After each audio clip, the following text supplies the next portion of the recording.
Everyone, welcome back to मेटामाइंड्स, जहाँ पे आज हम बात करने वाले हैं कंपोजिशन स्कीम के बारे में।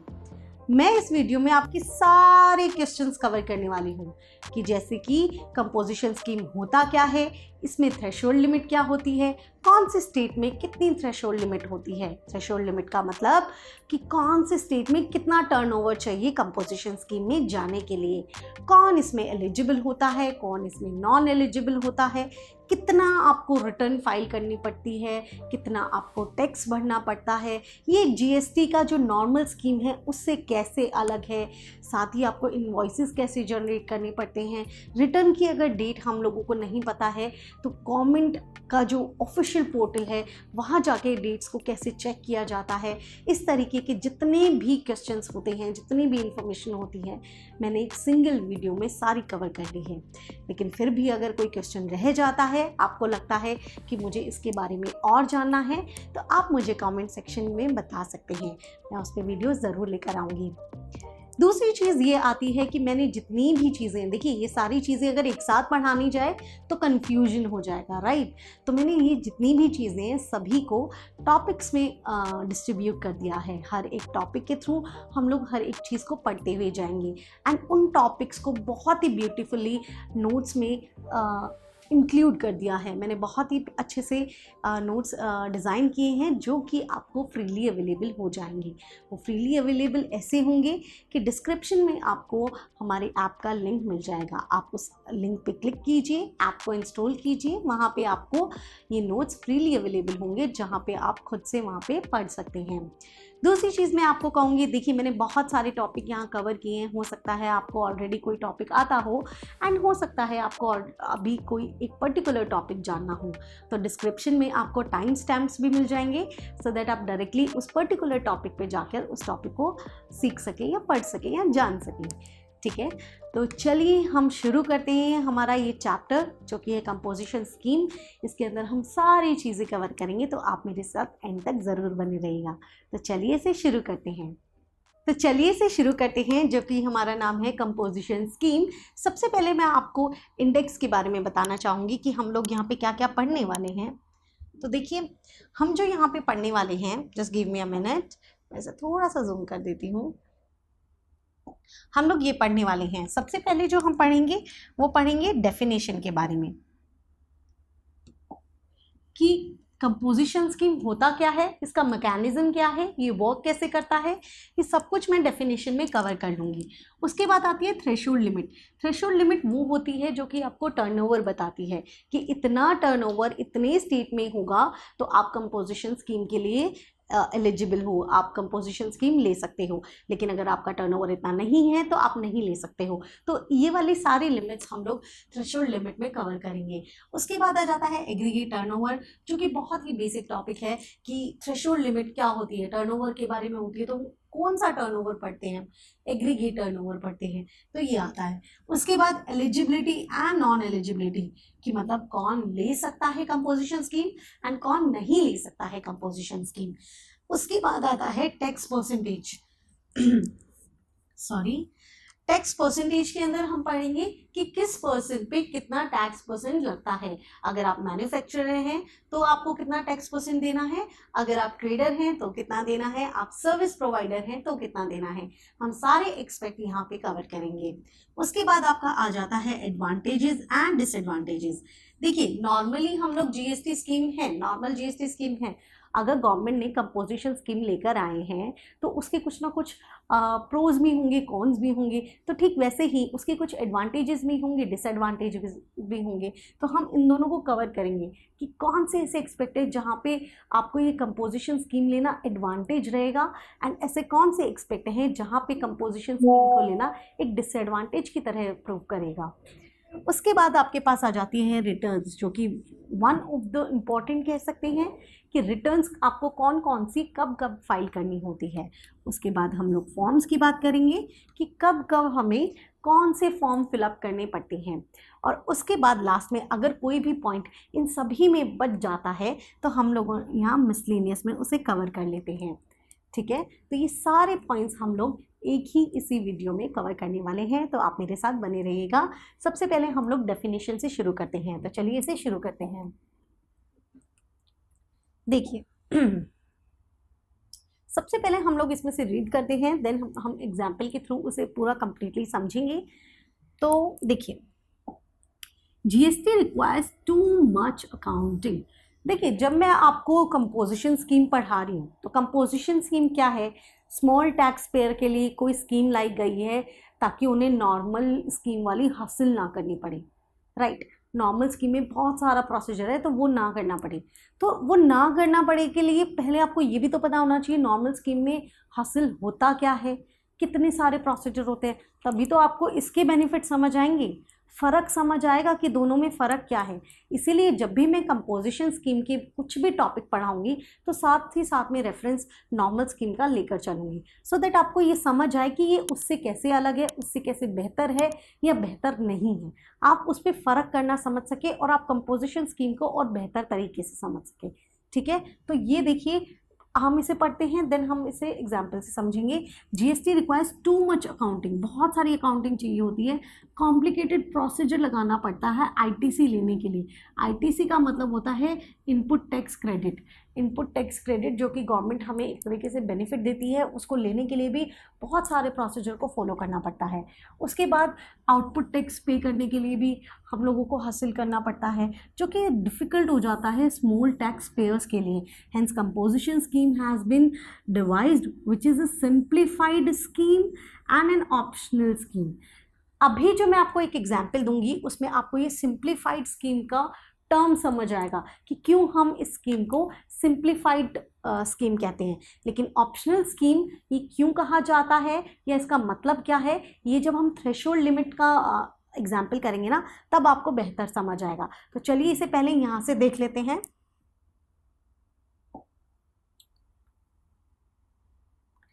देखिए, कंपोजिशन स्कीम जानने से पहले बहुत ज़रूरी है कि हम जीएसटी का नॉर्मल स्कीम जान सकें। तो सबसे पहले हम जीएसटी का नॉर्मल स्कीम जानेंगे। कौन सा स्कीम जानेंगे? नॉर्मल वाला, कि नॉर्मल सिनेरियो में क्या कैसे काम करता है जीएसटी, कैसे कलेक्ट किया जाता है, कैसे पे किया जाता है। ठीक है, थोड़ा सा करके देखेंगे। देखिए, ये मिस्टर एक्स हैं जो कि शूज़ का बिजनेस करते हैं। मिस्टर एक्स हैं जो कि शूज़ का बिजनेस करते हैं। ठीक है, ये बिजनेस करते हैं शूज़ का, तो इन्हें कहीं ना कहीं से इन्वेंट्री भी लेना पड़ेगा, मतलब स्टॉक माल जो बोलते हो वो लेना पड़ेगा, शूज़ कहीं से खरीदने पड़ेंगे। तो इन्होंने मिस्टर वाई से शूज़ खरीदे, ये इनके सप्लायर है। ठीक है, इन्होंने इनसे 1 लाख का तो कॉस्ट था, 1 लाख के तो शूज़ खरीदे थे जिसके ऊपर 10,000 का इन्होंने टैक्स दिया था। तो आप मुझे बताएं टोटल पेमेंट इन्होंने कितने की होगी? 1 लाख के उनका कॉस्ट था, 10,000 का उसके ऊपर टैक्स लगा, तो मिस्टर एक्स ने मिस्टर वाई को टोटल कितना कॉस्ट पे किया होगा, कितना अमाउंट पे किया होगा? 1,10,000। ठीक है, जिसमें से 10,000 हमारा टैक्स है, 1 लाख का कॉस्ट है। अब वो शूज़ मिस्टर एक्स के पास आए, मिस्टर एक्स भी तो आगे सेल करेंगे, तो मिस्टर एक्स ने वो मिस्टर सी को सेल किया, उनके कस्टमर को सेल किया। उन्होंने ये सेल किया 2 लाख रुपीज़ की कॉस्ट एंड वही 20,000 का उस पर टैक्स। तो मिस्टर सी टोटल अमाउंट मिस्टर एक्स को कितना पे करेंगे अभी? 2,20,000, 2,20,000 उसको पे करेंगे, जिसके अंदर 2 लाख उनका कॉस्ट होगा एंड 20,000 उसमें टैक्स होगा। तो देखिए यहाँ पे सिनेरियो क्या होता है ना, एक पर्सन, देखिए टैक्स किसने पे किया? मिस्टर एक्स ने पे किया, 10,000 मिस्टर एक्स ने दिया है, लेकिन उस किसके पास गए? मिस्टर वाई के पास गए, तो मिस्टर वाई के ऊपर रिस्पॉन्सिबिलिटी आ जाती है गवर्नमेंट को पे करने का। मिस्टर सी ने टैक्स पे किया 20,000 का, पे किसने किया? मिस्टर सी ने किया, लेकिन रिस्पॉन्सिबिलिटी आ जाती है मिस्टर एक्स पे। अभी हम क्या बन की बात कर रहे हैं, हम कौन हैं? हम मिस्टर एक्स हैं। तो मिस्टर एक्स कैसे काम करेंगे ना, हम वो बात करते हैं। देखिए मिस्टर एक्स को क्या क्या रिस्पॉन्सिबिलिटी आ जाती है। मिस्टर एक्स के ऊपर रिस्पॉन्सिबिलिटी है,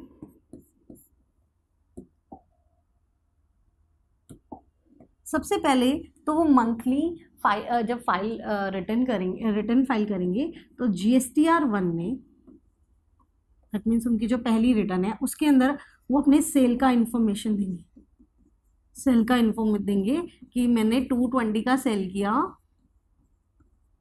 जिसके अंदर 20,000 का टैक्स है।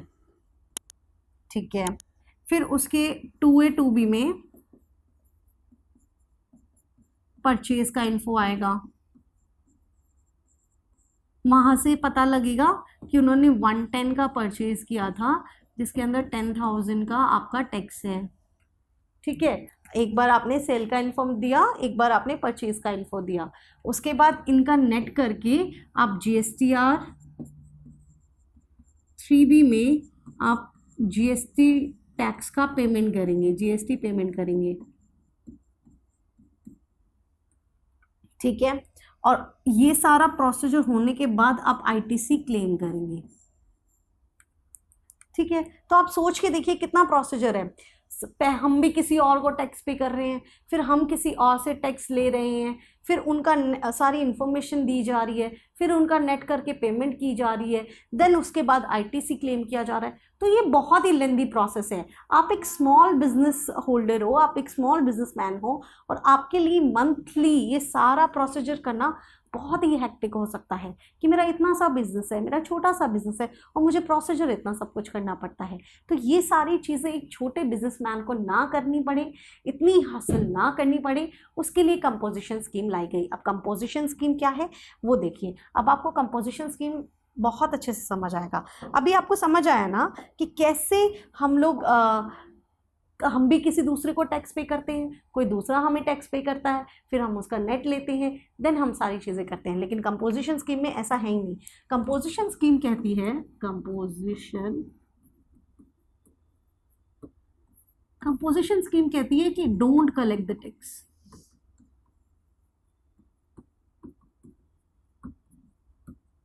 आप टैक्स ही मत कलेक्ट करो, आपको टैक्स कलेक्ट नहीं करना किसी से भी, आपको किसी बाहर वाले पर्सन से कोई टैक्स कलेक्ट नहीं करना। आपको सिंपली क्या करना है ना, अब जैसे मिस्टर एक्स थे जिनका शूज़ का बिजनेस था, उनका अब टर्नओवर पूछ लेंगे कि उन्होंने कितने का सेल किया है। टर्नओवर क्या होता है, एग्रीगेट टर्नओवर क्या होता है, जो भी आपका सेल होता है। तो इनका फॉर एग्जांपल 10 लाख का है, और गवर्नमेंट ने परसेंटेज बता रखा है 1%। कितने परसेंटेजेस है मैं आपको बताऊंगी आगे जब उसका टॉपिक आएगा। अभी हम एग्जाम्पल लेके चलते हैं। फॉर एग्जाम्पल 1% बताया हुआ है कि 1% टैक्स पे कर देना, तो ये सिंपली जाके 10,000 रुपीज़ डायरेक्टली जाके गवर्नमेंट को पे कर देंगे। कोई हासिल नहीं करेंगे कि उससे कितना लिया, उसको कितना दिया, फिर नेट करूँगा, फिर जाके निकालूंगा, फिर पेमेंट करूँगा, नहीं, ये डायरेक्टली जाके गवर्नमेंट को दे देंगे। ठीक है, तो यहाँ पे सारी हासिल ख़त्म कर दी है कि टर्नओवर पता होना चाहिए और कुछ पता मत करो, टर्नओवर पता है उसका परसेंटेज निकालो और टैक्स पे कराओ। सो इसीलिए इसे सिंप्लीफाइड स्कीम कहा जाता है, बहुत ही सिंपल कर दिया गया है अगर मैं GST की नॉर्मल स्कीम की बात करूं। अब इसकी डेफिनेशन को पढ़ते हैं, हमें थोड़ा और अच्छे से समझ आएगी।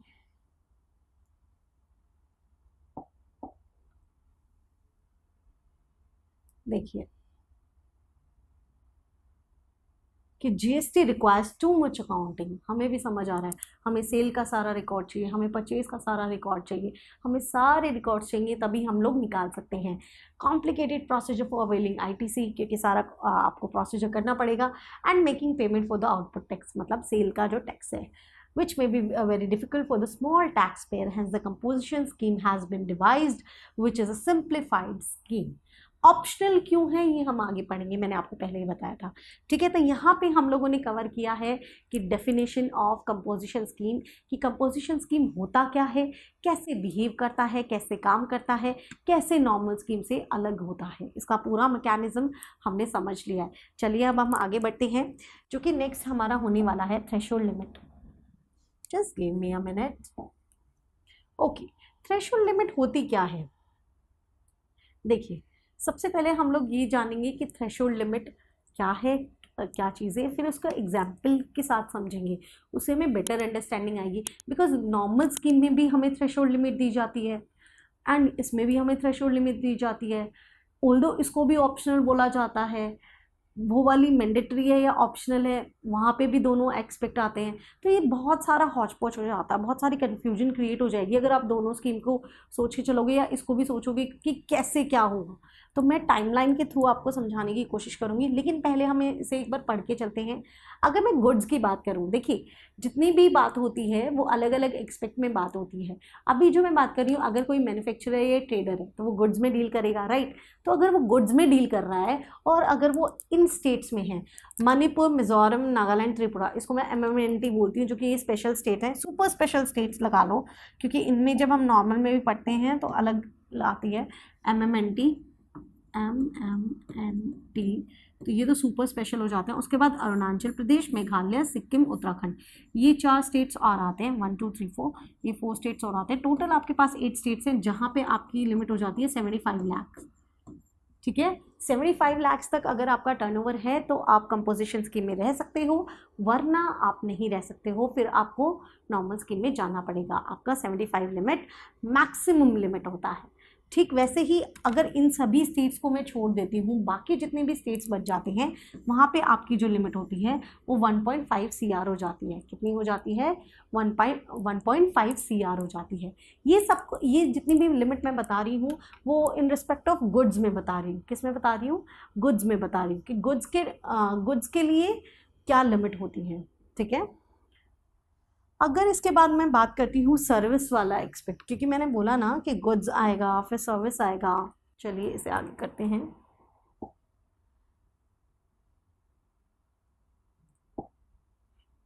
देखिए, अभी आपने गुड्स का पढ़ा कि गुड्स में हम लोग क्या करते हैं, हमारा जो लिमिट है वो 1.5 CR और 75 लाख है। तो वहीं पे हमारा सर्विस में जो लिमिट आता है वो आता है 50 लाख। एंड फॉर एवरीवन आता है, फॉर एवरीवन आता है। ऐसा कुछ नहीं है स्पेशल स्टेट्स के लिए अलग हो जाएगा या स्पेशल स्टेट्स के लिए इस लिमिट को हम आधा कर देंगे, नहीं, ये सभी के लिए 50 लाख है। सर्विसेज में सभी के लिए 50 लाख होता है, किसी भी पर्सन के लिए अलग नहीं है, किसी भी स्टेट के लिए अलग नहीं है। ठीक है, उसके बाद एक आ जाता है एडिशनल सर्विस के बारे में। एडिशनल सर्विस के बारे में मतलब है कि फॉर एग्जाम्पल, इसकी थोड़ी सी बात कर लेते हैं। फॉर एग्जाम्पल, अगर कोई पर्सन गुड्स का बिजनेस कर रहा है, मतलब गुड्स में डील कर रहा है, ठीक है, अभी वो कह रहा है कि मुझे ना एडिशनली इसके साथ साथ कुछ सर्विसेज भी देनी है। गुड्स का मेन बिजनेस है, सब कुछ यही है, मेन बिजनेस गुड्स का है, उसके बाद वो देना चाहता है कुछ additional service.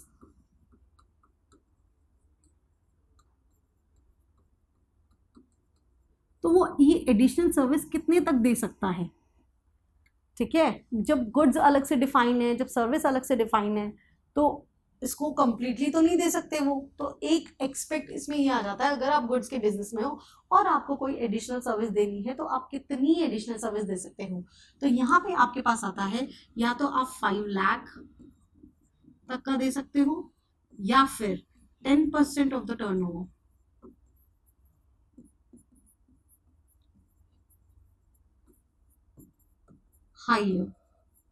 Higher of these amount का आप दे सकते हो।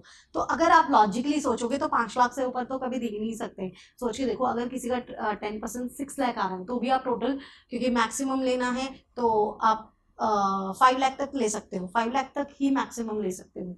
तो आपको मेनली 5 लाख तक ही लेना होता है। ठीक है, अगर आप एडिशनल सर्विस गुड्स के साथ देना चाहते हो तो आप 5 लाख तक की सर्विसेज दे सकते हो। चलिए, ये वाला एक्सपेक्ट इज नॉर्मल। बाकी वाले जो पढ़े हैं हमने उसको हम लोग टाइमलाइन से सीखते हैं। चलिए देखते हैं।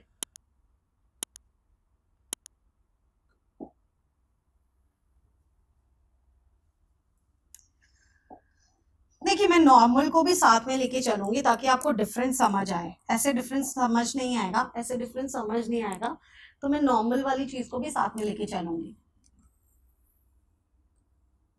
आई होप आपको दिख रहा होगा। ठीक है, ये थोड़ा सा इरेज करते हैं। देखिए, ये आप हैं 0 टर्नओवर पे। दैट मीन्स अभी आपका कोई बिजनेस नहीं है। ठीक है, अभी आप सोच रहे हैं कोई बिजनेस शुरू करने का। अभी मैं हूँ, मेरे को मुझे समझ के चलेंगे, मिस्टर एक्स को समझ के चलेंगे, आप भी मिस्टर एक्स हैं, मैं भी मिस्टर एक्स हूँ। ठीक है, हम ये सोच के चलेंगे, अभी हमने कोई बिजनेस शुरू नहीं किया है, तो क्या अभी हम रजिस्ट्रेशन ले सकते हैं? क्या हम अभी रजिस्ट्रेशन ले सकते हैं? बिल्कुल ले सकते हैं। जो रजिस्ट्रेशन जब हमारे ऊपर इम्पोज नहीं होता, मतलब किसी ने हमें कहा नहीं है कि रजिस्ट्रेशन लेना है, स्टिल हम चाहते हैं कि रजिस्ट्रेशन खुद से लें, हमारा मन है कि हम रजिस्ट्रेशन लें, कोई भी रीज़न हो सकता है, तो हम वो रजिस्ट्रेशन ले सकते हैं। ऐसे रजिस्ट्रेशन तो हम अपनी मर्जी से भी रजिस्ट्रेशन ले सकते हैं। एक चीज़ मैं आपको ज़रूर बताना चाहूँगी इस वाले में, कि ये जो पर्सन है ना, वो गुड्स में डील करता है और हरियाणा से बिलोंग करता है। जब हम गुड्स में डील कर रहे हैं, हरियाणा से बिलोंग कर रहे हैं, तो जो हमारी नॉर्मल स्कीम में आपने रजिस्ट्रेशन में थ्रेशोल्ड लिमिट पढ़ा होगा, वो पढ़ा होगा ना, 40 लाख के बाद आपको मैंडेटरी हो जाता है रजिस्ट्रेशन लेना, तो इसीलिए यहाँ पे 40 लाख लिखते हैं। देखिए, अभी तक आप जीरो पे थे, अभी तक आपकी मर्जी थी, मन था कि लेना है तो ले लो वरना मत लो, लेना है तो ले लो वरना मत लो। तो यहाँ पे it's totally up to you. Just give me a minute.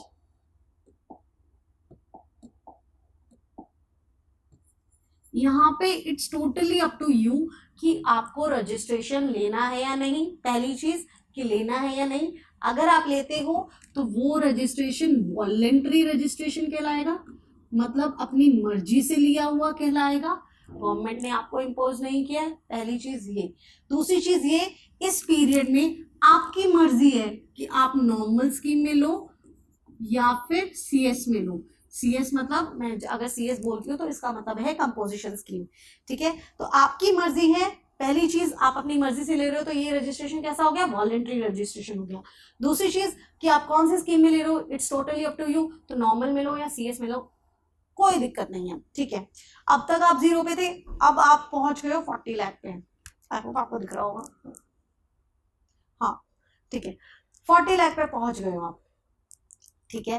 अब आपका 40 लाख टर्नओवर हो गया है। अब आपको गवर्नमेंट कह रही है, देखिए अब मैं आपको कह रहा हूँ कि अब इम्पोज है आपके ऊपर, अब आपको रजिस्ट्रेशन लेना पड़ेगा। फॉर एग्जाम्पल, आपने इस पीरियड में नहीं लिया है, ऑलरेडी ले लिया था तो ठीक है ना, फिर तो आपका चल ही रहा है। अगर आपने इस पीरियड में नहीं लिया है और अब आप 40 लाख पे आ गए हो, तो गवर्नमेंट आपको कहेगी कि जी अब आप 40 लाख पे आ गए हो, आपने थ्रेशोल्ड लिमिट क्रॉस कर लिया, नाउ रजिस्ट्रेशन ले लो। अब रजिस्ट्रेशन लेना मैंडेटरी है। तो गवर्नमेंट हमेशा आपको ये कहती है कि रजिस्ट्रेशन लेना मैंडेटरी है, बट ये कभी नहीं कहती कि कंपोजिशन लेना है या नॉर्मल स्कीम लेना है। तो 40 लाख पे आके आप ये सोचोगे कि आपको नॉर्मल में लेना है या कंपोजिशन में लेना है, ठीक है। तो यहाँ पे आके आपने सोचा कि नॉर्मल मिलूं कंपोजिशन मिलूं, नॉर्मल मिलूं कंपोजिशन मिलूं, सारी चीजें आपने नाप तोल के देखी कि क्या कहाँ क्या बेनिफिट है, और उसके बाद आप इस पे पहुंचे कि अभी मैं स्मॉल टैक्स पेयर हूँ, काम करता हूँ, मैं कंपोजिशन में ले लेता हूँ। तो आपने कंपोजिशन स्कीम ले लिया है। तो आप कंपोजिशन स्कीम को अगर मैं बात करूँ, देखिए ये पर्सन जो है, ये पर्सन जो है वो हरियाणा से बिलोंग करता है, गुड्स में डील करता है। तो मैंने अभी आपको गुड्स के लिए जो थ्रेशोल्ड लिमिट बताई थी वो क्या बताई थी? मैंने बात की थी ना स्पेशल स्टेट्स की। स्पेशल स्टेट तो हरियाणा नहीं है, हरियाणा तो स्पेशल स्टेट में नहीं आता, तो इसका मतलब है स्पेशल स्टेट वाले तो नहीं लगेगा। दूसरी क्या थी? 1.5 करोड़ की थी, तो 1.5 करोड़ तक, 1.5 करोड़ तक का बात आती है। लिमिट कहाँ तक की दे रखी है? 1.5 करोड़, और वो मैक्सिमम लिमिट होती है। तो अब अगर इस पर्सन ने इस पॉइंट पे कंपोजिशन स्कीम चूज करी है, तो ये पर्सन इस पॉइंट तक कंपोजिशन स्कीम में रह सकता है। कंपोजिशन स्कीम, इसने यहाँ पे 40 लाख पे चूज किया कि मुझे कंपोजिशन स्कीम में जाना है आगे। ये यहाँ पे रह के नॉर्मल स्कीम भी चूज कर सकता था, एक चीज, ठीक है। इसने कंपोजिशन स्कीम चूज कर ली, तो लेकिन वो सिर्फ 1.5 CR तक ही कंपोजिशन स्कीम में रह सकता है। ये भी पॉसिबिलिटी है कि वो बीच में कभी भी कह दे मेरा मन नहीं है कि मुझे शिफ्ट करना है, ये भी पॉसिबिलिटी है। उसका मन है, इस पीरियड में उसका मन होता है उसको कंपोजिशन स्कीम में रहना है या नॉर्मल स्कीम में रहना है, लेकिन रहना ज़रूर पड़ेगा। इसमें भी, इस पीरियड में भी उसके पास ऑप्शन होता है कि रहना है तो रह लो, नहीं रहना मत रह लो, लेना है तो ले लो रजिस्ट्रेशन, वरना मत लो। ये टोटली उसके ऊपर चॉइस होता है। ये वाले में रजिस्ट्रेशन तो लेना पड़ेगा, नॉर्मल में लो या कंपोजिशन में लो, it's totally up to you. तो मैं यहाँ पे कंपोजिशन स्कीम पढ़ा रही हूँ तो मैं ये कह सकती हूँ कि कंपोजिशन स्कीम के लिए मैं लिमिट यहाँ तक का डिफाइन कर लेती हूँ कि 0 से लेकर 1.5 करोड़ तक का अगर आपका टर्नओवर है, मतलब इस वाले साइड की तरफ जितना भी है, आप उसमें कंपोजिशन स्कीम में रह सकते हो अगर आप रहना चाहते हो। लेकिन अगर मैं बात करूं इधर की साइड वाला कि 1.5 करोड़ के बाद वाला, तो 1.5 करोड़ के बाद आप कंपोजिशन स्कीम को नहीं ले सकते हो। 1.5 करोड़ के बाद आप हमेशा के लिए हो जाएगा, आपको हमेशा इस वाले पीरियड में कह सकते हो इन्फिनिटी तक आपको हमेशा नॉर्मल स्कीम में ही रहना पड़ेगा, वहाँ पे कंपोजिशन स्कीम का ऑप्शन नहीं आएगा। तो समझ आया, ये सारी चीज़ें मेरे को आपको समझानी थी। यहाँ से आप समझ रहे हो जो हमारी कंपोजिशन स्कीम है वो ऑप्शनल क्यों कहलाती है, इट्स एन ऑप्शनल स्कीम क्यों होता है। नॉर्मल स्कीम के लिए हम ऑप्शनल नहीं बोल सकते क्योंकि एक बार के बाद आके वो मैंडेटरी हो जाती है, लेकिन इसको हम ऑप्शनल बोल सकते हैं क्योंकि ये पूरे पीरियड में ऑप्शनल है। आप यहाँ पे भी चेंज कर सकते हो, आप यहाँ पे भी चेंज कर सकते हो, कभी भी आप पे इम्पोज नहीं किया जाता। इसीलिए कंपोजिशन सिंप्लीफाइड तो है क्योंकि सारा मैकेनिज्म मैंने आपको समझाया था, एंड ऑप्शनल इसलिए है जो आपको टाइमलाइन समझाई है। ठीक है, तो ये हमारी थ्रेशोल्ड लिमिट थी। आई होप आपको बहुत अच्छे से समझ आया होगा। फिर भी कोई डाउट है तो मुझे कमेंट सेक्शन में ज़रूर पूछिएगा।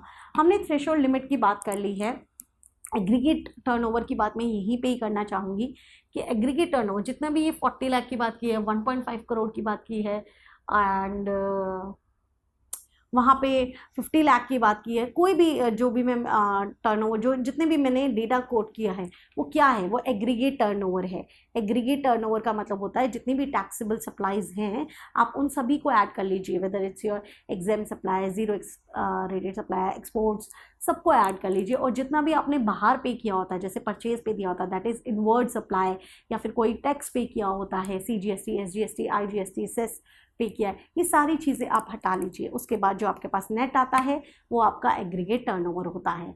ठीक है, एग्रीगेट टर्नओवर का जब हम डेफिनेशन पढ़ते हैं ना तो उसमें एक वर्ड आता है जो कि होता है प्रेसिडिंग। देखिए जितना भी रेड में दिख रहा है ना वो हमें लेस करना होता है, मैंने आपको बता दिया है, एंड जितना भी ग्रीन में होता है ना वो हमें ऐड करना होता है। ठीक है, ये वाला इतना इम्पॉर्टेंट नहीं था लेकिन मैं आपको इसको सिंप्लीफाइड वर्जन में भी दिखा देती हूँ। Just give me a minute. देखिए, all taxable supply, exempt supply, exports, interstate supply, and ये सारी चीज़ें लेस हो जाएंगी। इसी चीज़ में मैं आपको एक समझाती हूँ। बहुत सी जगह पे आप देखेंगे कि लिखा होता है करंट, एक सेकेंड,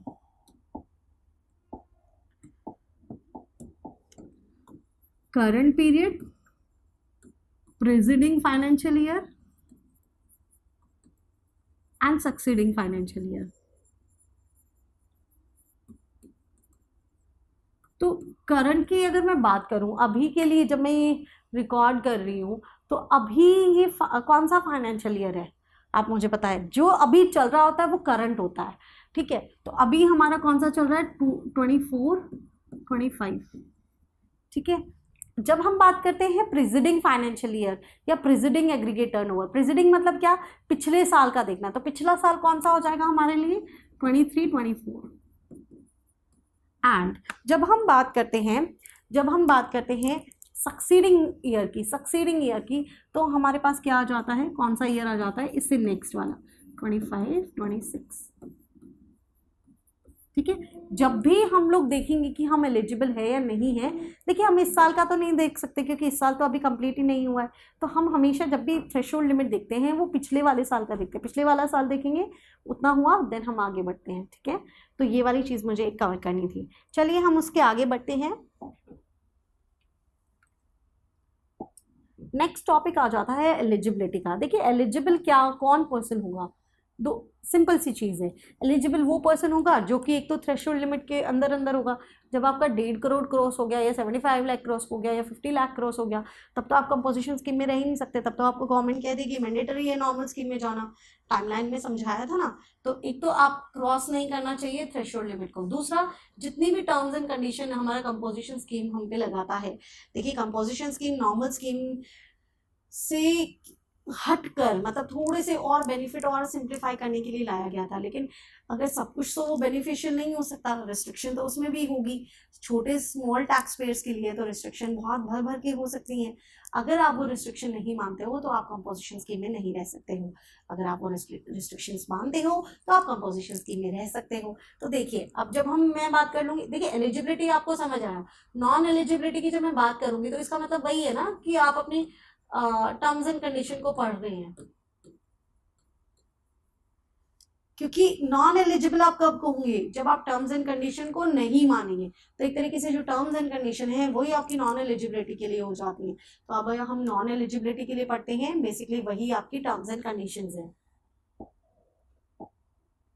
नॉन एलिजिबल,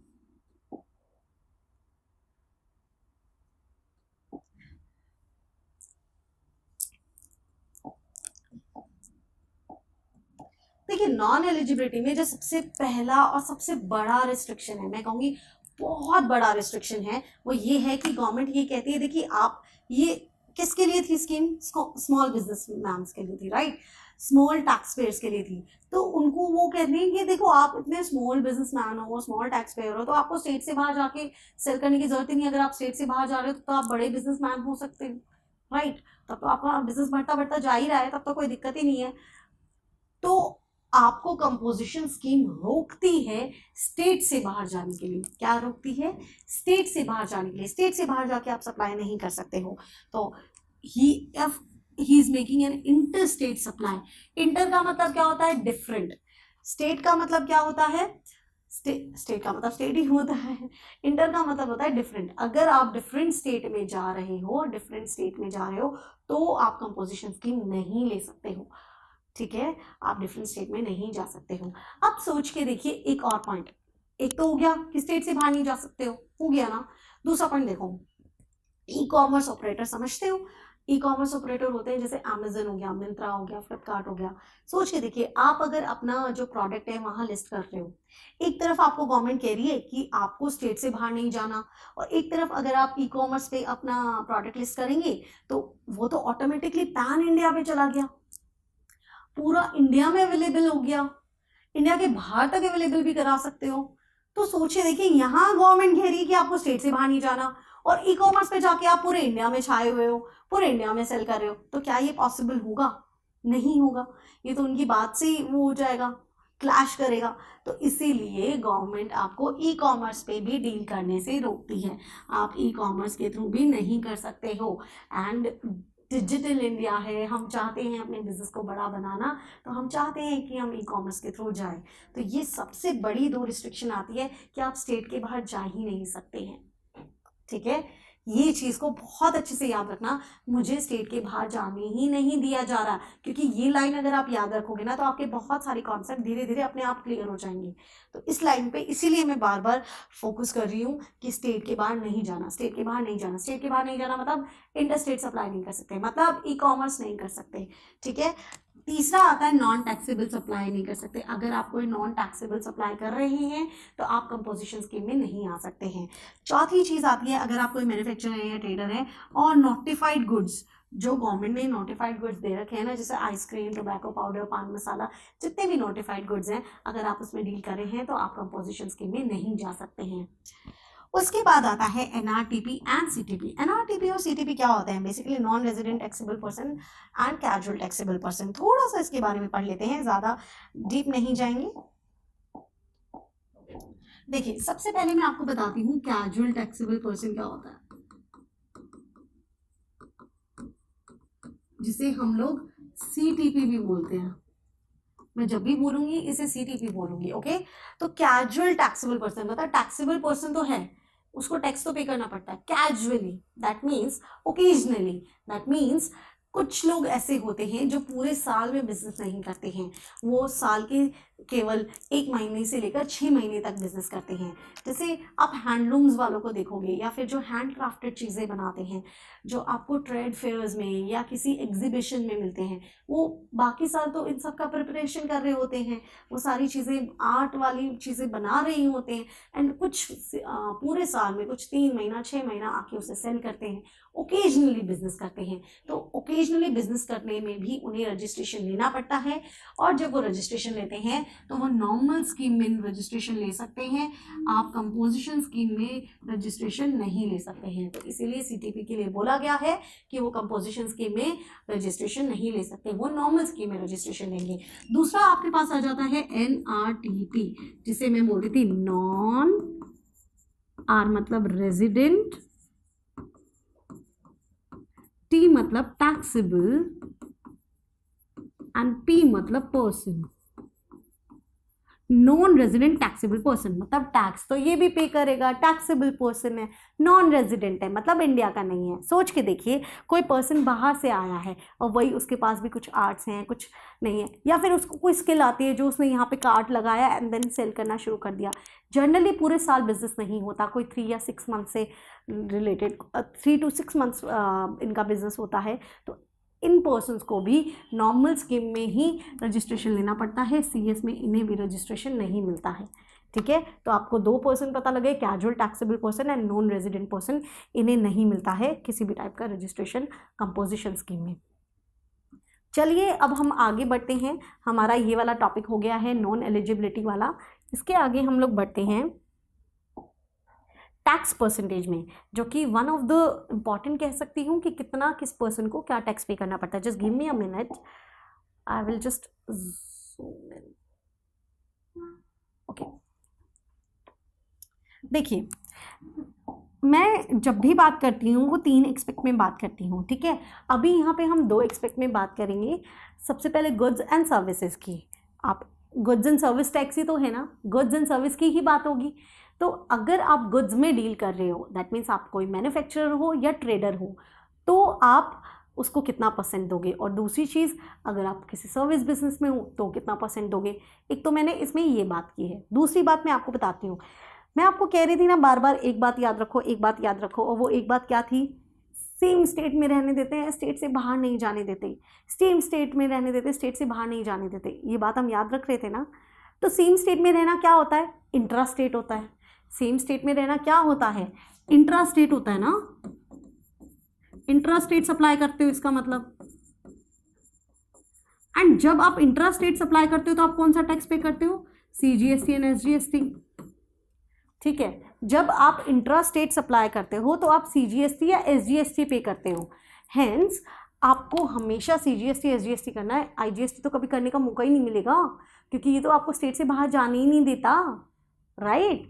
तो आपके पास हमेशा CGST SGST रहेगा। इसीलिए जितनी भी आपको अभी मैं टैक्स परसेंटेज बताऊंगी उसको हमेशा हम आधा आधा बांट लेते हैं, क्योंकि जब भी हमारा कंपोजिशन डीलर जाके गवर्नमेंट को पे करेगा तो वो CGST SGST के फॉर्म में अपना टैक्स पे करेगा।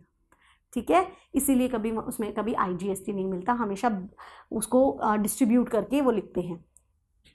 तो देखिए, अगर आप कोई मैन्युफैक्चरर या ट्रेडर है, मतलब गुड्स वाली चीज़ आ गई ना, गुड्स, मैन्युफैक्चरर ट्रेडर होगा तो गुड्स में आ गया, तो आपको 1% ऑफ द टर्नओवर टैक्स देना पड़ता है, और इसका आधा आधा कितना हो जाएगा? 0.5 और 0.5।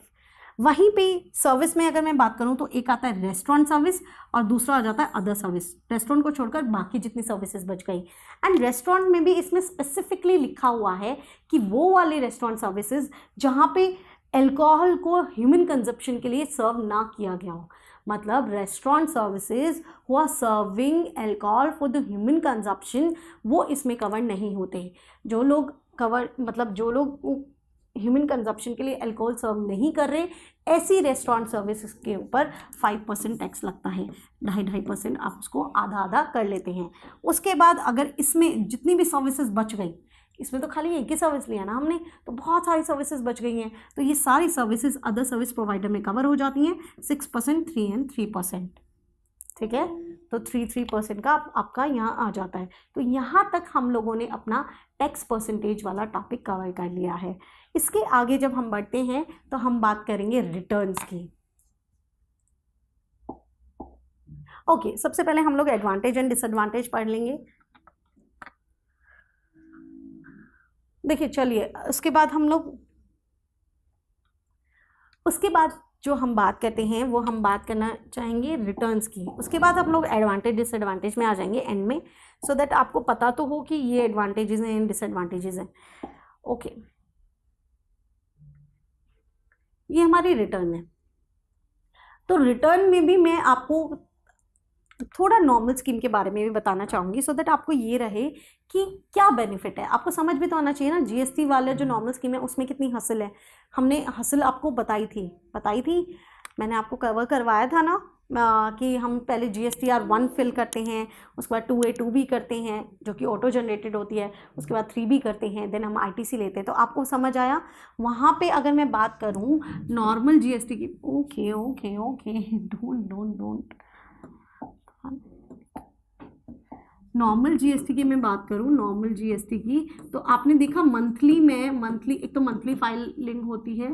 मंथली मैं 2 रिटर्न्स फाइल कर रही थी, GSTR 1 एंड 3B।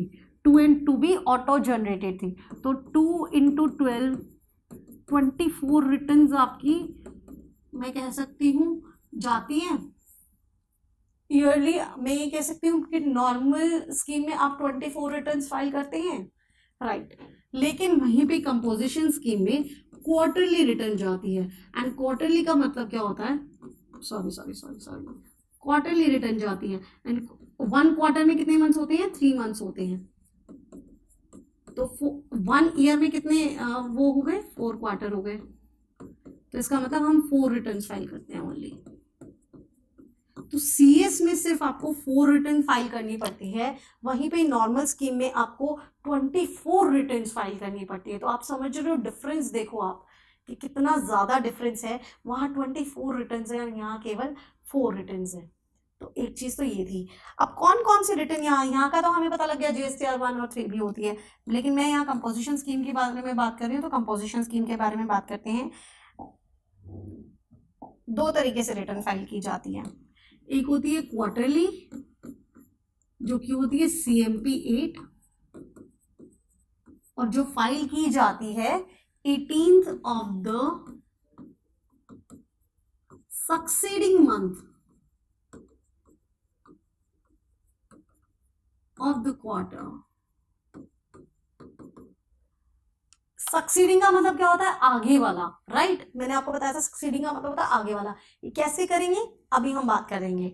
देखिए सबसे पहले मैं क्वार्टर्स लिख देती हूँ। अप्रैल, मई, जून, ये आपका फर्स्ट क्वार्टर बनता है। उसके बाद जुलाई, अगस्त, सितंबर, ये आपका सेकेंड क्वार्टर बनता है। उसके बाद आपका अक्टूबर, नवंबर, दिसंबर, ये आपका थर्ड क्वार्टर बनता है।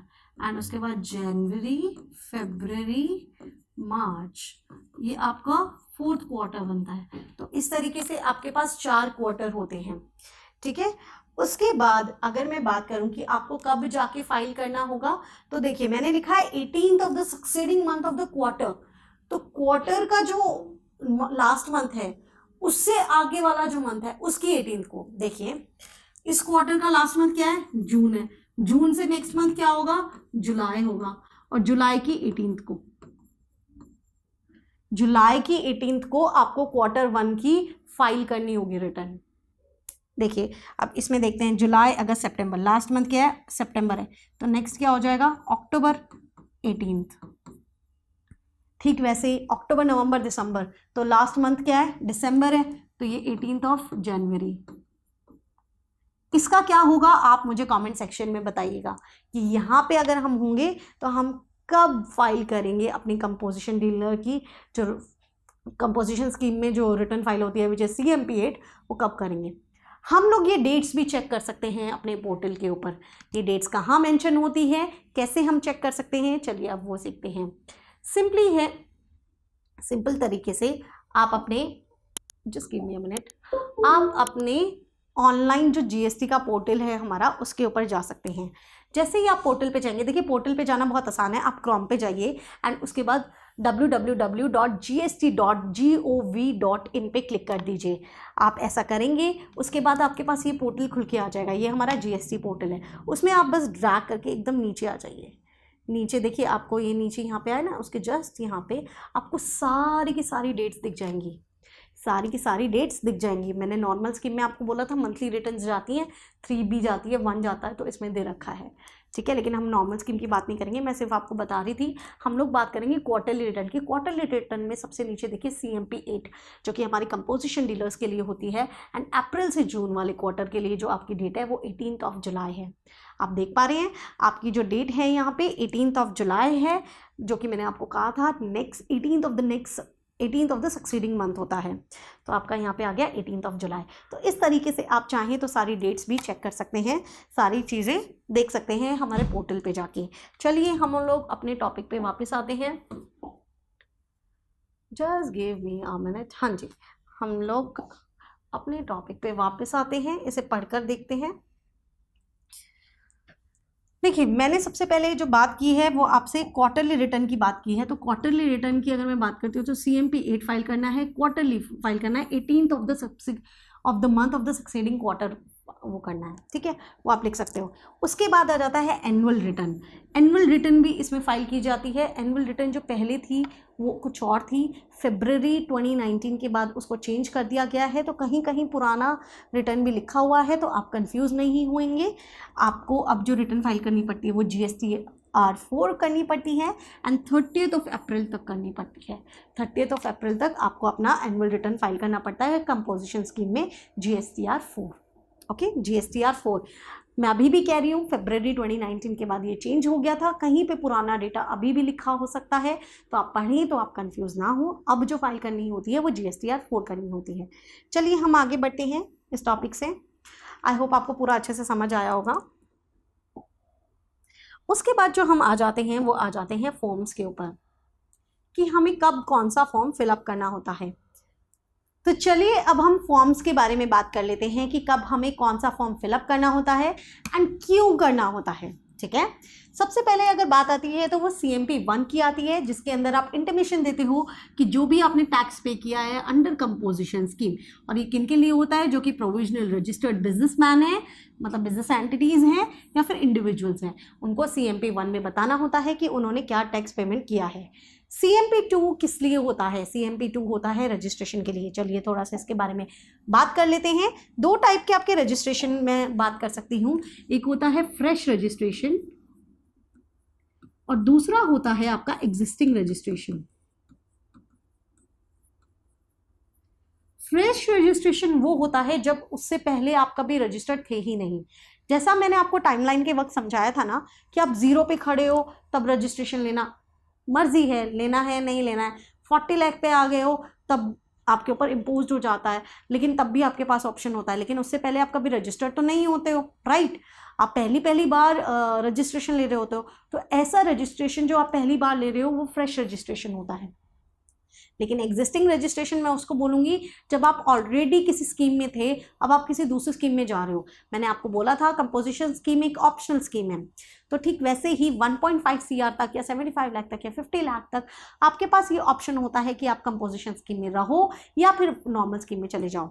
तो अगर सोच के देखिए, आप कंपोजिशन स्कीम में थे और फिर नॉर्मल स्कीम में जाने के लिए अप्लाई कर रहे हो, तो वो हो जाएगा एग्जिस्टिंग रजिस्ट्रेशन। तो जब आप फ्रेश रजिस्ट्रेशन लेते हो और कंपोजिशन स्कीम में लेते हो, तो आपको REG 1 कि पार्ट बी में लेना होता है। पार्ट ए तो नॉर्मल स्कीम के लिए होता है, पार्ट बी आपका कंपोजिशन स्कीम में होता है। किसके लिए होता है?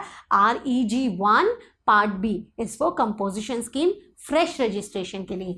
अगर आप पहले से ही आप किसी स्कीम में थे और अब कंपोजिशन में जाना चाहते हो, मतलब नॉर्मल टू CS, मतलब नॉर्मल स्कीम से कंपोजिशन स्कीम में जाना चाहते हो, शिफ्ट होना चाहते हो, तो आपको जो रजिस्ट्रेशन लेना पड़ेगा वो CMP 2 में लेना पड़ेगा। देखिए, CMP 2 में रजिस्ट्रेशन लेना होता है, रजिस्ट्रेशन फॉर्म है ये CMP 2। ये मैं इतना इम्फेसिस क्यों कर रही हूँ कि रजिस्ट्रेशन लेना होता है, ये जब हम आगे की चीज़ें पढ़ेंगे तब आपको समझ आएगा। तो बस अभी के लिए इतना समझिए, CMP 2 में हमें रजिस्ट्रेशन लेना होता है। कब लेना होता है? जब हम कोई एग्जिस्टिंग रजिस्टर्ड पर्सन होते हैं, जब हमें नॉर्मल से कंपोजिशन स्कीम में जाना होता है। उसके बाद हम बात करते हैं, एक आता है CMP 3, just give me a minute। CMP3 में आप सारी स्टॉक की सारी इंफॉर्मेशन देते हो, मैं आपको पढ़वा देती हूँ। देखिए CMP3 के अंदर आप स्टॉक कितना है, इनवर्ड सप्लाई कितना किया है, दैट मीन्स परचेज कितना किया है, वो भी किससे, अनरजिस्टर्ड बिजनेसमैन से या अनरजिस्टर्ड बिजनेस पर्सन से, उससे कितना किया होता है, वो सारा कुछ आप CMP3 में बताते हैं। उसके बाद CMP4, CMP5, 6, 7 इसकी बात हम एक साथ करने वाले हैं। आप कहेंगे इतने सारे फॉर्म्स की एक साथ बात, जी हाँ, CMP4, CMP5, CMP6 and CMP7, इन चारों की बात हम लोग एक साथ करेंगे। इन चारों की बात सब हम लोग एक साथ करेंगे। देखिए CMP4 ना, जब मैंने आपको कहा कि आपको नॉर्मल से कंपोजिशन में शिफ्ट हो सकते हैं, मैंने आपको ये कहा था नॉर्मल से कंपोजिशन में शिफ्ट हो सकते हैं, तो जब आप शिफ्ट होंगे तब आप किसी को बताएंगे तो सही कि मुझे इसमें से शिफ्ट होना है।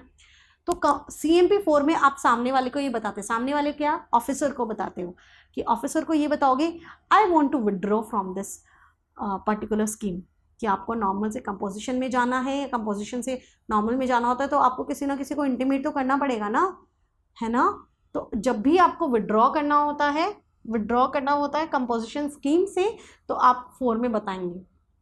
फिर 5 वाला में पर्सन, मतलब 5 में आपको जो ऑफिसर को आपने बताया है, 4 में आप कहोगे मुझे नहीं रहना है स्कीम में, मुझे नॉर्मल में जाना है। 5 में वो आपको कहेगा क्यों नहीं रहना है इसमें, क्या रीज़न है, मुझे रीज़न बताओ, वैलिड रीज़न दो। तो शो कोर्स नोटिस देता है कि बताओ कि क्या रीज़न है ऐसे कि आपको इस स्कीम में नहीं रहना। फिर आप उसको 6 में रिप्लाई करते हो, 6 में आप ऑफिसर को रिप्लाई करते हो, कहते हो कि देखिए ये रीज़न है, इन रीजंस की वजह से मैं इसमें नहीं रहना चाहता हूँ। फिर 7th में वो रिप्लाई करता है, ओके फाइन, मैं आपकी इस रीजंस से सहमत हूँ, मैं एक्सेप्ट करता हूँ, अब आप जाके रजिस्ट्रेशन कर लीजिए। फिर जब उसको नया रजिस्ट्रेशन करना पड़ेगा नॉर्मल स्कीम के लिए, तब जाके वो CMP2 में करेगा, ठीक है। तो यहाँ पे ये सारा कॉन्वर्सेशन वाला चल रहा होता है। 4th में वो क्या कहेगा, मुझे नहीं रहना, 5th में वो कहेगा क्यों नहीं रहना, 6th में वो कहेगा इसलिए नहीं रहना, 7th में कहेगा ओके। वो रिजेक्ट भी कर सकता है, बेसिकली वो एक्सेप्टेंस या रिजेक्शन देता है अपनी, ठीक है। तो यही थे हमारे 4, 5, 6, 7, इसको हम लोग इसमें पढ़ते हैं। देखिए 4 में क्या है, to withdraw from GST composition scheme, composition scheme से विड्रॉ करने के लिए। 5th में क्या है कि वो शो कोर्स नोटिस देगा issued by the appropriate tax official on the intervention of GST act rules, कि भाई क्यों नहीं लेना, क्या दिक्कत आ गई है, क्यों छोड़ना चाह रहे हैं आप, ठीक है। उसके बाद आ जाता है ये CMP6 में आपको कहा जाता है रिप्लाई दो शो कोर्स नोटिस का जो कि उन्होंने इशू किया है। 7th में वो आपको देते हैं एक्सेप्टेंस या रिजेक्शन, जो भी आपने रिप्लाई दिया होता है CMP6 में, ठीक है। GST REG1 मैंने आपको बता दिया था कि आपको जब रजिस्टर करना होता है अंडर कंपोजिशन स्कीम, तो आप REG1 में वो करते हो। बेसिकली ये फ्रेश रजिस्ट्रेशन के लिए होता है, किसके लिए होता है, फ्रेश रजिस्ट्रेशन के लिए होता है। CMP2 था आपका एग्जिस्टिंग रजिस्ट्रेशन के लिए। उसके बाद आता है GST ITC1। ITC1 के अंदर आप सारी की सारे जितने भी इनपुट्स आपने लिए होते हैं, दैट मीन्स आपने जितना भी ITC लिया होता है, जिन जिन चीज़ों पे लिया होता है उसके बारे में आपको इंफॉर्मेशन देना होता है GST ITC1 के अंदर। आपको ये चीज़ तो मालूम है ना कि हम लोग ITC कंपोजिशन स्कीम में नहीं ले सकते, जस्ट बिकॉज हम किसी से टैक्स ही नहीं लेते तो गवर्नमेंट हमें बेनिफिट क्यों देगी। तो कंपोजिशन स्कीम में हम लोग ITC नहीं लेते हैं। चलिए अभी तक हमने बहुत सारे टॉपिक्स कवर कर लिए हैं, ठीक है। तो इसके बाद वैसे तो मिसलेनियस आता है, लेकिन हम याद होगा हमने एक टॉपिक छोड़ा हुआ था जो कि हमारा एडवांटेज एंड डिसएडवांटेज का था, क्योंकि अब हमें समझ आ जाएंगी ना कि क्या एडवांटेज है क्या डिसएडवांटेज है, क्योंकि हमने सारी चीजें पढ़ ली हैं। देखिए lesser tax compliance, that means हमें बुक्स ऑफ रिकॉर्ड्स बहुत कम बनाने पड़ेंगे। क्यों कम बनाने पड़ेंगे, मैंने आपको नॉर्मल मैकेनिज्म समझाया था, जिसके अंदर सिंपली ये था कि आपको सेल का, परचेज का, देन उसका नेट करके, देन उसका पेमेंट करके, देन आपको ITC लेना है, राइट। यहाँ पे आपको रिकॉर्ड रखने की इतनी जरूरत ही नहीं है, सेल का पता होना चाहिए, देन आपने परसेंटेज किया एंड जाके आप टैक्स दे दोगे, तो आपके बुक्स ऑफ रिकॉर्ड्स बहुत कम हो जाते हैं, इशुएंस ऑफ इनवॉइसेस उतने टिपिकल नहीं रहते हैं। रिटर्न्स आपकी जीएसटी नॉर्मल स्कीम में अगर मैं बात करूं तो कितनी थी, 12 इंटू 2 24 थी। वहीं पे ही अगर मैं सीएस की बात करूं तो आपके 4 क्वार्टर होते हैं और एक रिटर्न जाती है, तो 4 रिटर्न्स थी, 20 रिटर्न्स एक्स्ट्रा। तो सोच रहे हैं आप रिटर्न्स में कितना आपको फायदा हुआ है। उसके बाद जो हमारा नॉर्मल जीएसटी होता है ना, उसमें जो टैक्स वेरी करता है वो 1 से लेके 40% के बीच में करता है। जी हाँ, हमारी गवर्नमेंट ने अभी तक सिर्फ 28% तक इम्पोज किया हुआ है, लेकिन वो 40% तक जा सकता है। तो जो नॉर्मल जीएसटी स्कीम है उसमें जो हमारा टैक्स वेरी करता है वो 1 to 40% में वेरी करता है। लेकिन वहीं पे अगर मैं कंपोजिशन स्कीम की बात करूं तो वो 1 से लेकर 6% पे वेरी करता है। याद है ना, गुड्स में हमारा 1% था, सर्विस में हमारा, अगर मैं रेस्टोरेंट सर्विस की बात करूं तो 5% था, अदर में हमारा 6% था।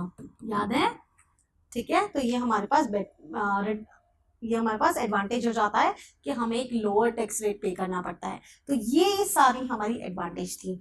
अब जब हम किसी चीज को स्कीम ले रहे हैं तो हम उसकी एडवांटेज के साथ सबसे पहले डिसएडवांटेज ही जानना चाहते हैं, बिकॉज वो हमारे बिजनेस को ज्यादा हार्म कर सकता है। तो बिजनेस को हार्म तो कर सकता है, देखिए आपकी बाउंड्रीज को बहुत रेस्ट्रिक्ट कर दिया गया है, सेम स्टेट में रहना है, बाहर नहीं जाना, स्टेट से बाहर नहीं जाना, स्टेट से बाहर नहीं जाना। तो ये एक तरीके की डिसएडवांटेज है कि आपको बाहर जाने से रोका गया है, आप बाहर नहीं जा सकते। उनका कहने का मतलब है, देखिए आपका छोटा बिजनेस है तो ऑब्वियसली वो अंदर स्टेट के अंदर ही होगा। अगर आपका इतना बड़ा बिजनेस है ही कि आप बाहर तक भी डील कर रहे हो, फिर तो आप नॉर्मल स्कीम में ही चले जाओ। तो इसीलिए आप इसमें सिंपली कहा गया ई कॉमर्स के थ्रू नहीं जा सकते, ई कॉमर्स के थ्रू नहीं जा सकते, इंटर स्टेट अप्लाई नहीं कर सकते। तो ये आपके लिए बहुत ज्यादा डिसएडवांटेज हो गया। एक आप आईटीसी नहीं ले सकते, जब आपने किसी से टैक्स ही नहीं कलेक्ट किया तो गवर्नमेंट आपको बेनिफिट किस चीज का देगी, परचेज वाली चीज नहीं है, सेल वाली चीज नहीं है, उन्हीं के तो नेट पे पेमेंट कर कर आप आईटीसी क्लेम करते थे। ये सिस्टम ही नहीं है तो आईटीसी कहाँ से मिलेगा। तो इस पे एक डिसएडवांटेज ये भी है कि आपको आईटीसी नहीं मिलता है, ठीक है। तो ये इसके डिसएडवांटेजेस थी। अब हम इसके मिसलेनियस पॉइंट्स पे पहुंच सकते हैं, जो कि आपका लास्ट पोर्शन होगा इस वीडियो का। आई होप आपको पूरा ये वीडियो अच्छे से समझ आया होगा। हम लोग ये भी कर लेते हैं। मिसलेनियस पॉइंट्स को पहले मैं थोड़ा सा एग्जाम्पल से समझाती हूँ। जब भी मैं बात करती हूँ, जब भी मैं एग्जाम्पल देती हूँ, तो मैं हमेशा पहले नॉर्मल को लेके चलती हूँ, सो दैट आपको जो डिफरेंस है कंपोजिशन स्कीम में वो समझ आ सके। तो वहीं पे मैं नॉर्मल में लेती हूँ इनवॉइस का। हमारे मिस्टर एक्स थे और मैं ये नॉर्मल स्कीम में ले रही हूँ। नॉर्मल स्कीम में मिस्टर एक्स ने मिस्टर सी को सब सेल किया था ना, मिस्टर सी को सेल किया था 2 लाख में सेल किया था। और एग्जाम्पल ले लेते हैं, ये किसी दूसरे स्टेट से है, 20,000 का उन्होंने टैक्स दिया था, ठीक है। वहीं पे ही हमारा कंपोजिशन स्कीम का भी मैं लिख लेती हूँ। कंपोजिशन स्कीम में उन्होंने मिस्टर सी को सेल किया था और 2 लाख का सेल किया था, मिस्टर एक्स एंड मिस्टर सी, ठीक है। ये दोनों एग्जाम्पल हम लोग लेके चलते हैं, देन हमें पूरा मैकेनिज्म इनवॉइस का समझ आएगा। तो देखिए, जब नॉर्मल स्कीम में बनेगा तो कैसे बनेगा। नॉर्मल स्कीम में जब आप इनवॉइस बनाएंगे तो वो ऐसे बनेगा इनवॉइस, ठीक है। यहाँ पे पार्टी की डिटेल्स आ जाएंगी, ये सेल का है, परचेज का भी लगा सकते हो, ठीक है। मैं आपको नॉर्मली अभी फिलहाल के लिए इनवॉइस बता रही हूँ, ठीक है। ये आपका ऊपर हेडर हो जाएगा, यहाँ पे आप आइटम डालोगे विच इज शूज, कितना क्वांटिटी लिया, कितना रेट लिया, और उसके बाद 2 लाख आ गया। उसके बाद हाँ, उसके बाद यहाँ पे टोटल हो जाएगा, उसके बाद यहाँ IGST लिखा जाएगा @10%, फिर 20,000 लगेगा और 20,000 है, ठीक है। और उसके बाद आपका यहाँ पे टोटल 2020 कह दिया जाएगा। ये आपका इनवॉइस वैल्यू, ये आपका मेन अमाउंट हो जाएगा। तो इस तरीके से आपका इनवॉइस उसमें बनने वाला है, जिसमें आपका ऊपर हेडर होगा, यहाँ पे आइटम का इन्फॉर्मेशन होगा, यहाँ पे आपके टैक्सेबल वैल्यू आ जाएगी, फिर आप उस पर टैक्स लगाएंगे, देन आपका टैक्स आ जाएगा एंड देन आप वो करेंगे। एक होता है ये इनवॉइस। अब कंपोजिशन स्कीम का कैसे बनेगा, क्योंकि इसमें तो टैक्स आप ले ही नहीं रहे हो, तो यहाँ पे भी पार्टी डिटेल, यहाँ पे आइटम आया शूज, क्वांटिटी, रेट 2 लाख का है, यहाँ टोटल हो गया 2 लाख। यहाँ हम कोई टैक्स कलेक्ट करते ही नहीं है। तो जिस इनवॉइस में टैक्स कलेक्ट किया जाता है, जिस इनवॉइस में टैक्स कलेक्ट किया जाता है, टैक्स इन्वॉल्व होता है, वहां पे ऊपर टैक्स इनवॉइस लिखा होता है। ठीक है, तो जहां पे टैक्स इन्वॉल्व होगा वो इनवॉइस क्या होता है, टैक्स इनवॉइस होता है। लेकिन कंपोजिशन स्कीम में हम तो टैक्स लेते ही नहीं है, तो क्या ये टैक्स इनवॉइस होगा? नहीं होगा, ये टैक्स इनवॉइस नहीं होता, ये बिल ऑफ सप्लाई होता है। ठीक है, तो जहां पे हम लोग जिस इनवॉइस में टैक्स नहीं लगाते वो हमारा बिल ऑफ सप्लाई होता है। पहला पॉइंट मिसलेनियस का यही था कि बिल ऑफ सप्लाई होता है। दूसरी चीज, इनके इनवॉइस पे यहाँ पे कहीं पे भी ये लोग ये लिखवाते हैं कि ये कंपोजिशन डीलर है। ठीक है, कहीं पे भी इनवॉइस पे ऊपर के साइड कहीं पे भी लिखवा दीजिए कि ये कंपोजिशन डीलर है। और एक चीज़ ये लिखवा दीजिए, you can't collect tax from the customers, कि आप कस्टमर से टैक्स कलेक्ट नहीं कर सकते हो। ये 3 चीज़ें आपको अपने इनवॉइसेस में लिखवानी होती है। तो यही आपके मिसलेनियस पॉइंट थे। देखिए आपको पढ़ाती हूँ कि कंपोजिशन डीलर को इशू करना पड़ता है bill of supply, composition dealer लिखना पड़ता है, can't collect tax from customers लिखना पड़ता है।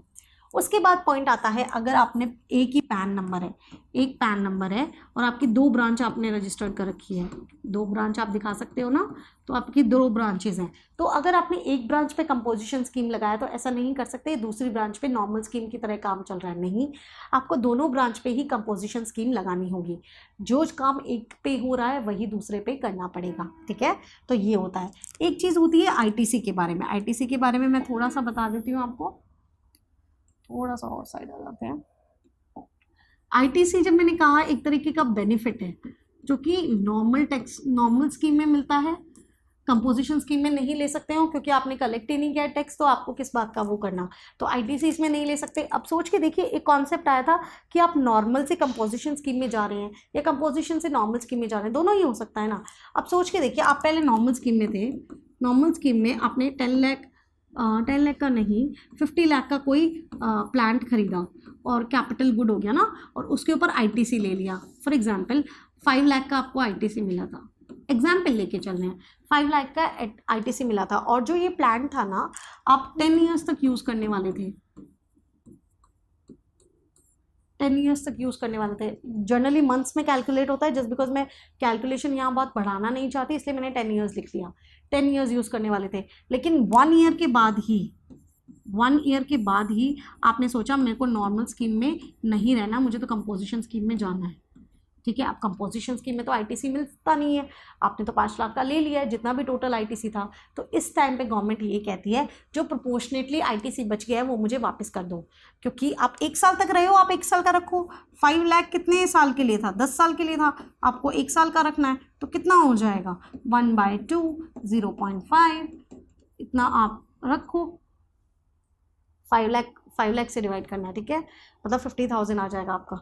इतना आप रखो और बाकी का आप वापस कर दो, 4.5 लाख रुपीज़ मुझे वापस कर दो। तो यही पॉइंट उसमें लिखा है कि अगर कोई आईटीसी, एक सेकेंड,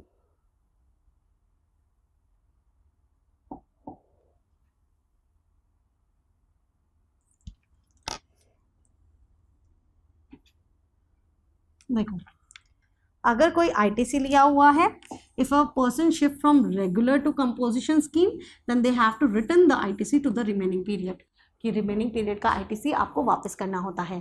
तो इस तरीके से हमने बहुत सारे जितने भी पॉइंट्स होते हैं कंपोजिशन स्कीम के, मैंने सारे कवर कर लिए हैं। अगर देखा जाए, देखिए मैं आपको इसका इंडेक्स दिखाती हूँ, बिल्कुल स्टार्टिंग में था।